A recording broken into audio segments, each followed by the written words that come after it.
미국 대학원 진학을 하기 위해서 여러 가지 지원 서류를 준비할 때 가장 중요한 것 중에 하나가 바로 추천서예요. 미국에서는 추천인을 통해서 해당 지원자의 능력이라든지 잠재력, 그리고 해당 분야에 대한 전문성 평가하는데 굉장히 중요한 역할을 하는 게 바로 추천서라고 할 수 있는데요. 대부분의 지원자들 같은 경우에는 대학교를 졸업을 하고 석사를 마치고 그리고 박사과정을 지원하거나 1, 2년 직장 생활을 하고 나서 대학원에 진학을 하는 경우가 굉장히 많으실 거예요. 사실 중년 수험생들한테는 조금 차이가 있죠. 제가 대학을 졸업한 지 20년이 지났거든요. 대학원을 입학하려는 대부분의 지원자들은 자기가 직전에 다녔던 대학교나 대학원의 교수님을 통해 가지고 추천서를 받는 경우가 대부분인데요. 하지만 저 같은 경우는 조금 애매했던 게 대학교를 졸업한 지 20년, 석사 과정을 마친 지도 10년이 지났어요. 제가 대학을 다닐 때 제 담당 교수님이셨던 분은 정년퇴직을 하시기도 하셨고 10년 전에 대학원을 다닐 때 석사 과정을 할 때 교수님 같은 경우는 돌아가신 분들도 있고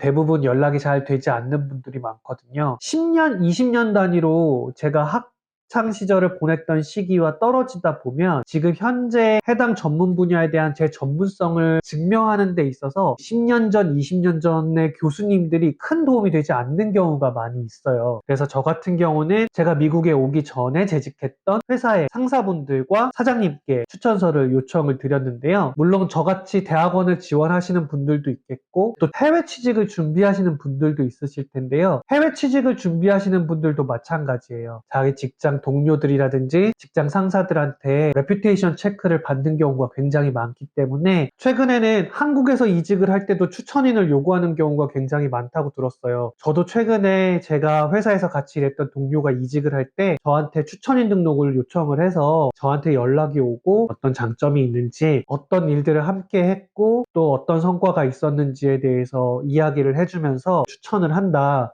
그렇게 얘기를 했던 적이 있었는데요. 회사에 재직하는 동안 주변의 동료들과 상사분들과 좋은 관계를 유지하는 게 점차 중요해진다고 할 수 있을 것 같아요. 저 같은 경우는 다행히 직장 생활을 하면서 동료들과 또 상사분들과 좋은 관계를 유지했었나 봐요. 지금 제가 퇴사를 한 지 2년이 넘었는데도 추천서 요청에 대해서 굉장히 흔쾌히 승낙해 주셨고 그래서 추천서를 모두 잘 업로드할 수 있었습니다.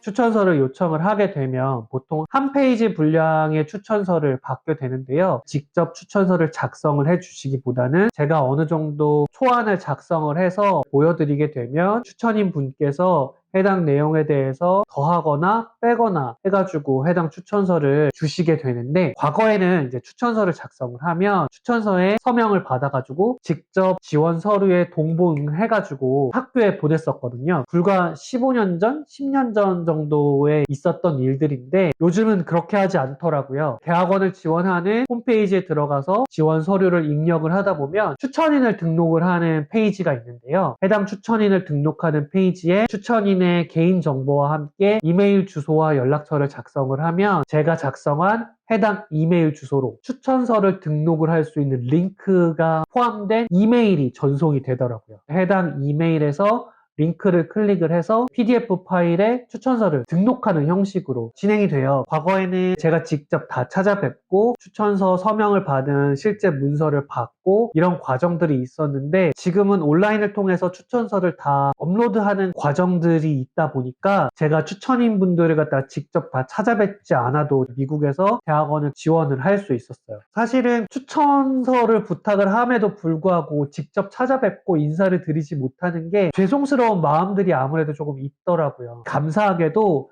제가 요청을 드렸던 추천인분들 모두 기꺼이 추천서를 작성해 주셔서 얼마나 감사했는지 몰라요. 앞으로 뵐 때가 있을 때마다 정말 잘해드려야겠다라는 생각이 들었습니다.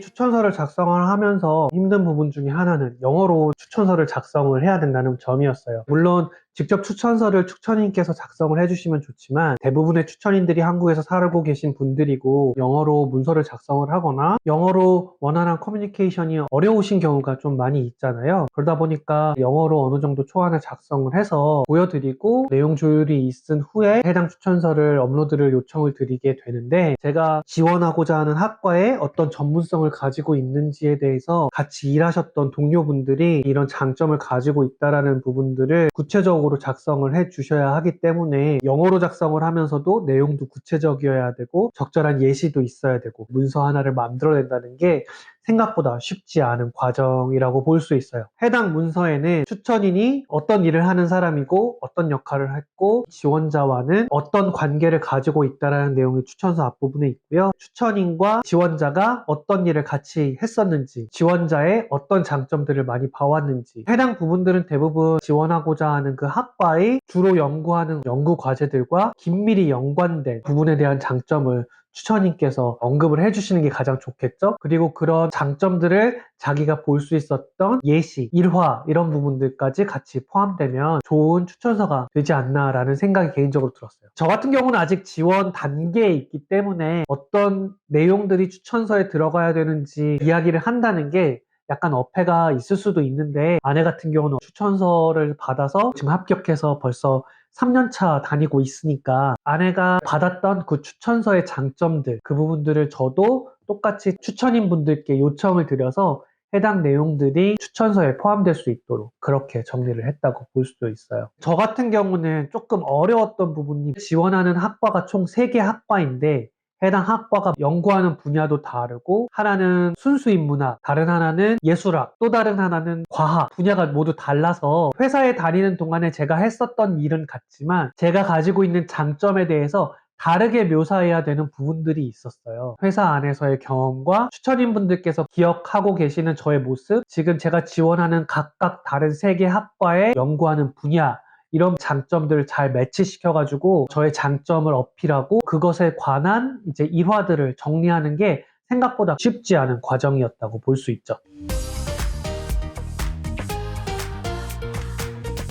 추천서를 잘 이제 업로드를 했고 이제 그 외에는 이제 제가 직접 작성해야 되는 에세이, 학업 계획서, 자기소개서 이런 문서들이 남았는데요. 해당 문서들을 작성하는 과정에 대해서도 여러분들과 같이 이야기하는 시간을 가지도록 하겠습니다. 오늘이 11월 18일인데 추천서가 지난주에 끝났거든요. 가장 빠른 대학원 지원 이제 데드라인이 내일 모레. 물론 해당 학교 같은 경우는 원래 데드라인은 12월 11일인데 내일 모레까지 지원을 하면 지원비가 반값이라고 해가지고 오늘 내일 정도 정리해가지고 지원을 마무리하려고 하고요. 그 학교 같은 경우가 제가 꼭 들어가고 싶은 학교 중에 하나이기 때문에 신중하게 서류를 마무리를 하고 지원을 하려고 생각하고 있고요. 전체 지원이 모두 끝나는 게 불과 한 20여일 정도밖에 남지 않았는데 마지막까지 최선을 다해서 지원을 마무리하고 꼭 좋은 결과를 여러분들께 알려드릴 수 있었으면 좋겠어요. 다음 시간에는 이제 자기소개서 혹은 학업계획서 SOP라고 불리우는 문서인데 어떻게 작성했는지 어떻게 준비를 했는지에 대해서 여러분들과 함께 이야기해 보도록 하겠습니다. 그럼 다음 시간에 만나요.